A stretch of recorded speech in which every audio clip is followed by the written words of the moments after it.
Rape হয়েছে, murder হয়েছে, সেখানে একজন পুলিশ মন্ত্রী, একজন স্বাস্থ্যমন্ত্রী, সে বলছে উৎসবে ফিরুন।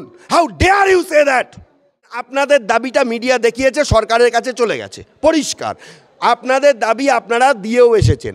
সরকার যদি দাবি মানে তবেই আলোচনা, দাবি যদি না মানে কিসের আলোচনা ভাই? আমার মনে হয় আরও বৃহত্তর আন্দোলন হবে, এবং ডাক্তাররা যদি গণ ইস্তফা দেয় সুপ্রিম কোর্টেরও কিছু করার ক্ষমতা থাকবে না, পরিষ্কার আপনাকে আমি বলি। আরে বাবা, চেয়ার টলছে, ডাকতে তো বাধ্য, এটা কেন বুঝতে পারছেন না? ডাক্তারি পরিষেবা বন্ধ হয়ে গেলে একটা রাজ্যের আর কিছু থাকে না। সেই জায়গায় একজন স্বাস্থ্যমন্ত্রী, আজকে তো তার দিকে আঙুলটা ঘুরছে। ডাক্তারি হচ্ছে ইমার্জেন্সি পরিষেবা, কিন্তু তিনি দেখতে পাচ্ছেন আজকে জুনিয়র ডাক্তাররা অ্যাজিটেট করছে উৎসবে ফিরুন।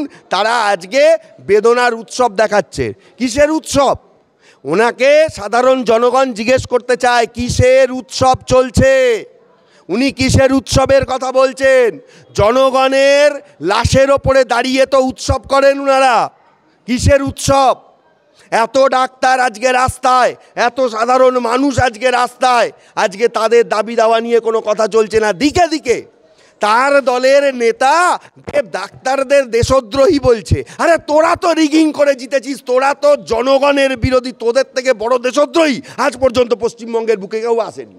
এবং এই দলের থেকে নোংরা দল সারা ভারতবর্ষে একটাও রাজনৈতিক দল নেই। কে কি বলবো, বলা বলির কি আছে? এটা একদম দিনের আলোর মতন পরিষ্কার, দিনের আলোর মতন পরিষ্কার। রেপ হয়েছে, মার্ডার হয়েছে, সেখানে একজন পুলিশ মন্ত্রী, একজন স্বাস্থ্যমন্ত্রী, সে বলছে উৎসবে ফিরুন। How dare you say that? কি করে হতে পারে?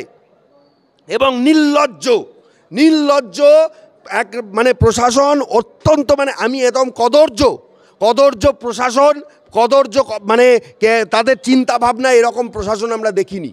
ডাক্তাররা আজকে রাস্তায় রয়েছে, এই ডাক্তারদের হয়ে আন্দোলন করছে। জনগণ তাদেরকে ভেস্তে দেওয়ার জন্য পুলিশ দিয়ে এখনো পর্যন্ত প্রতিটা আন্দোলনে লাঠিচার্জ করা হচ্ছে।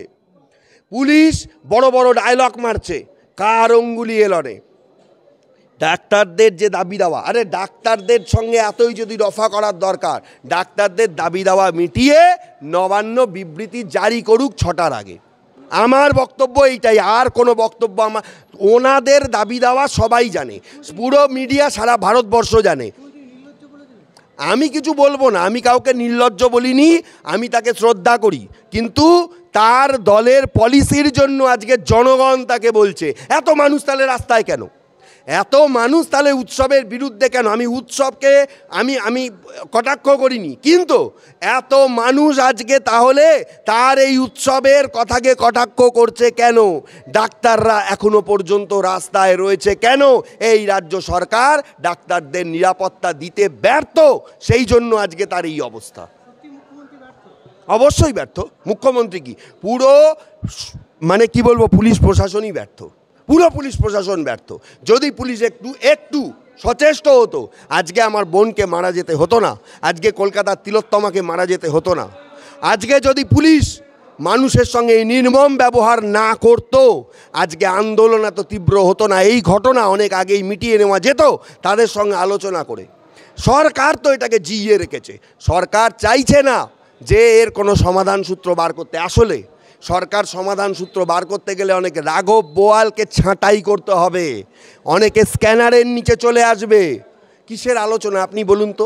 আমার যদি দাবি দেওয়া থাকে, ডাক্তারদের জন্য সারা ভারতবর্ষ আজকে উদ্বেলিত, আমার যদি দাবি দেওয়া থাকে, ডাক্তারদের যদি দাবি দেওয়া থাকে, মুখ্যমন্ত্রীর যদি এতই তার কথা বলার ইচ্ছা থাকে, তাদের সমস্ত দাবি মেনে নিয়ে আলোচনার মাধ্যমে, কিসের আগে মেনে নিয়ে কাজ করে দেখাও, তারপরে বাকিটা আলোচনা হবে।